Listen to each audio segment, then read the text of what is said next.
আজিৰ অনুষ্ঠানৰ আমাৰ যেটো ডিএফও কচুগাঁৱে আজি অনুষ্ঠান কৰিছে এটো একচুয়ালি ৰাইজে ইয়াতে বিচাৰিছিলে কি আমি স্পেশালি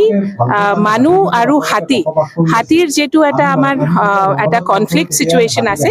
ইয়াৰ ওপৰ আমি কেনেকুৱা এটা মানে সলিউশনস ল'ব লাগে হেতু কাৰণে থাইছগুৰিত আজি আমি এই ৰাইজৰ সমৰ্কত আহিছো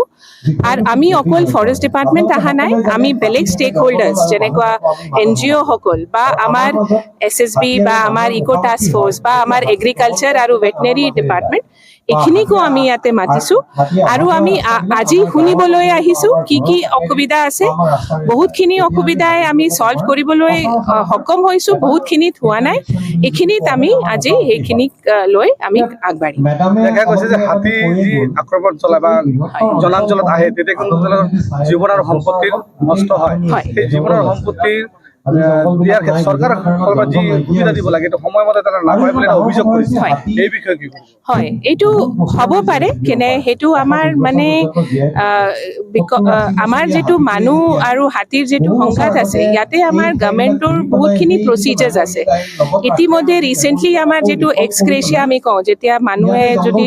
আনফৰচুনেটলি মৰি যায় হেতুৰ ৰাশিটো আমাৰ বাঢ়ি গৈছে কিন্তু ইয়াৰ এটা প্ৰসেস আছে পদ্ধতি আছে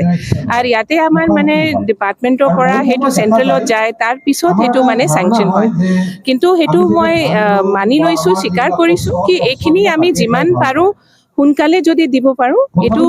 আমি ইয়াৰ ওপৰত চেষ্টা কৰিম দেখা গৈছে বাইদেউ যে হাতীসকলে খাদ্যৰ বাবে জনাঞ্চলত আহে এই বনাঞ্চলৰ ভিতৰতে হাতীৰ কাৰণে খাদ্যৰ ব্যৱস্থা কৰিবলৈ আপোনালোকে পদ্ধতি ল'ব হয় একচুয়ালি এটো অকমান মানে এটো যদি আমি মই কব পাৰো কি হাতী অকল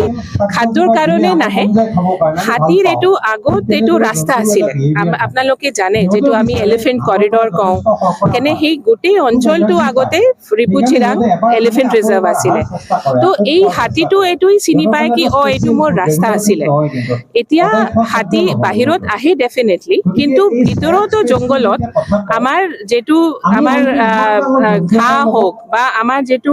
হাতীৰ খাদ্যৰ হেৰি আছে এখিনি প্লান্টেশনো আমি লৈ আছো কিন্তু তথাপি হাতীটো বাহিৰত আহিবই কেনে হেতু তাৰ নেচাৰত আছে কেনে হেতু মানে তাৰ নিয়ম কি মানে এটো বাহিৰত আহিব তো এটো কাৰণে আমি এইবিলাক যেনেকুৱা সোলাৰ ফেন্স বা আমি যেটো এটা লাইফষ্টাইল চেঞ্জ যেটো কওঁ মানে বহুত এৰিয়াছত আমাৰ এতিয়া যেটো হাতীৰ খাদ্য নহয় এখিনি আমি তাতে লগাব পাৰো তেতিয়া মানে মানুহৰ যেটো ডিস্টাৰবেন্সটো কম হয় বাট এইবিলাক আমি আলোচনা কৰি